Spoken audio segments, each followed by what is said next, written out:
Hello, everyone. How are you doing? If you're new to Life's Dilemma, welcome. So today I'll be discussing about family holidays. Yes, family holidays are very exciting. As a parent, it can be very costly, especially during the summer holidays when all the prices shoots up. But it's an essential and vital part of a child's development. And, as an adult, it's refreshing to be out and about. So, is it for a child? When a child who travels has more insight than a child who is stuck at home the whole day. And so you learn a lot from being on holidays. There are different class of holidays depending on how much you can afford, but it's not the end of the world if you don't have enough money. With some creativity, yes, creativity, you could look around you and make good use of the things that you have around you. So it's not necessarily having to travel, but make use of the facilities that you have around you, and you could make it into a holiday in itself without having to fly anywhere. So what are some of the what are some of the things that you could do?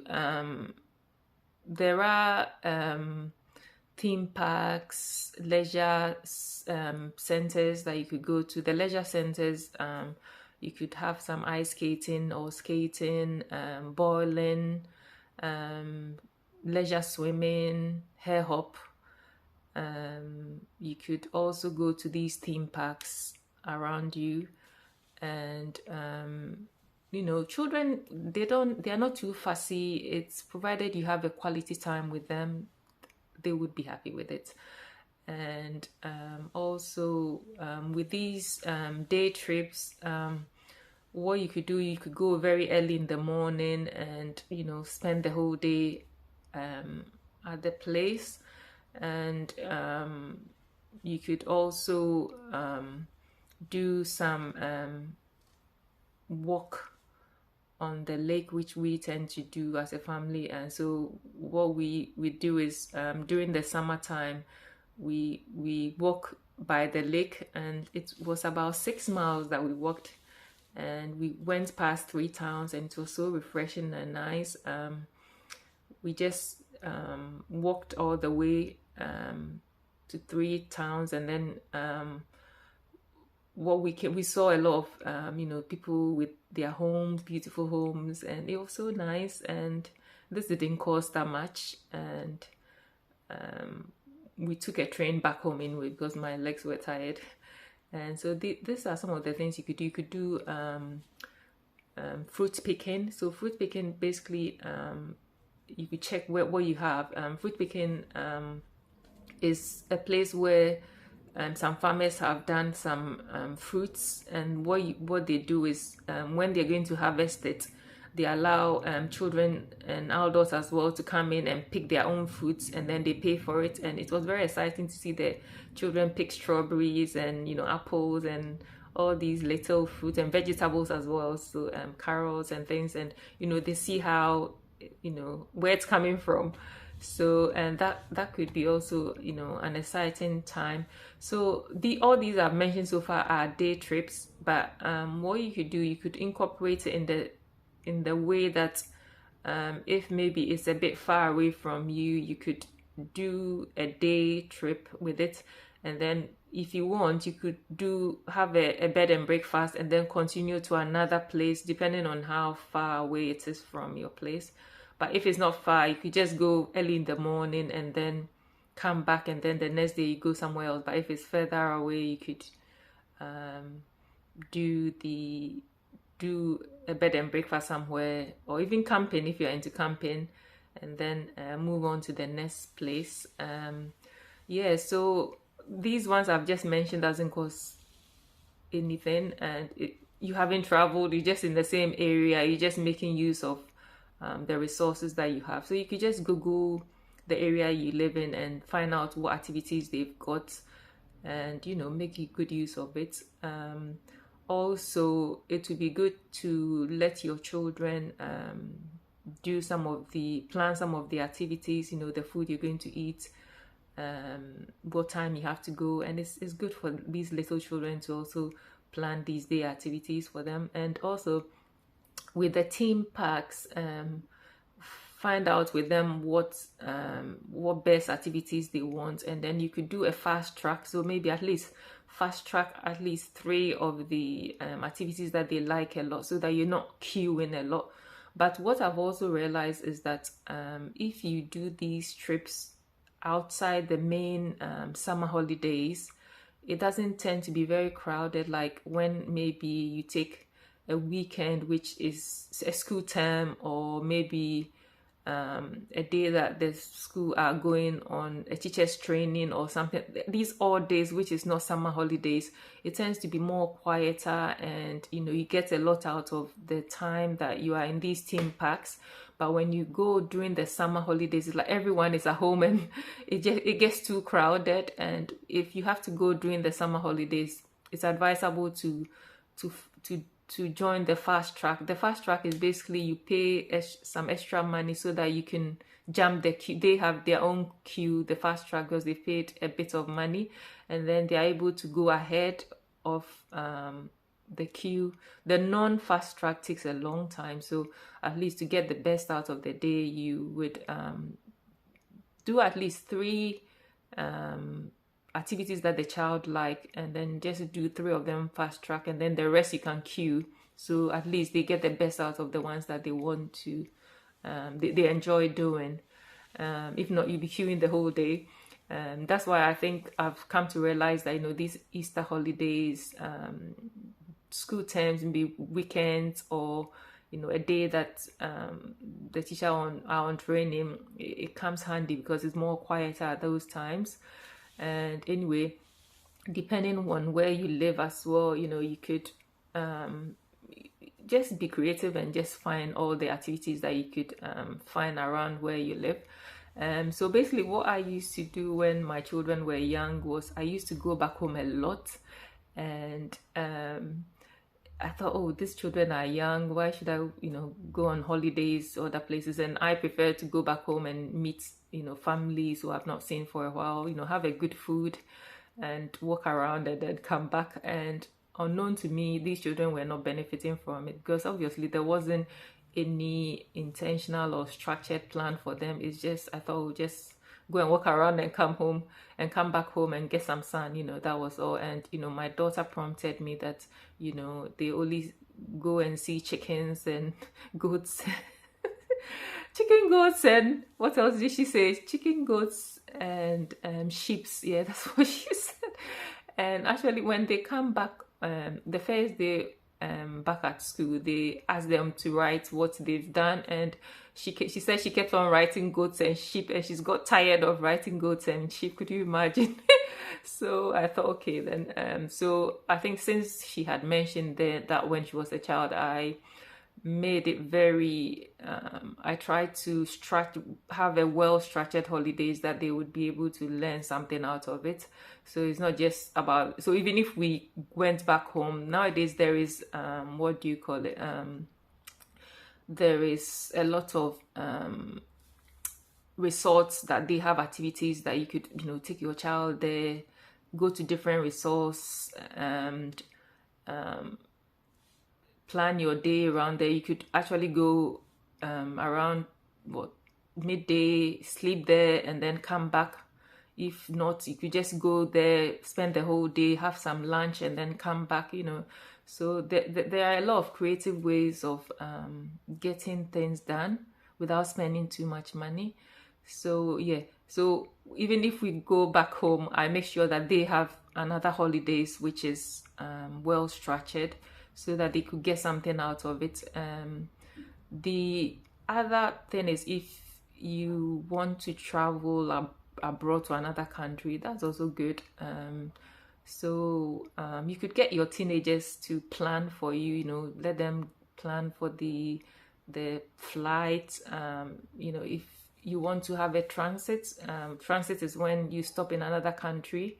And if you've got like a 24-hour transit, you could just go into the town and, have a day there in another country, another city, which is now before you go to your main one. Transit tends to be cheaper than the straight flights. And so, if that's what you've got the time and that's what you want, why not? You could also get them to arrange the seating in the plane. They could choose the seatings. They could pick the hotels that you go to. And so this is a very good way of, incorporating your teenagers to plan your holidays for you as well. But obviously you have to supervise them, because these teenagers have very good, expensive, good taste, and they'll get you bankrupt if you obviously have to oversee what they do. And obviously, you need to make sure that you have at least 6 months visa, and check where you're going and the visa requirements that you would need. And also with choosing the hotels, there are there is the ones that you could self-catering, which you can go to the supermarkets, buy your own food.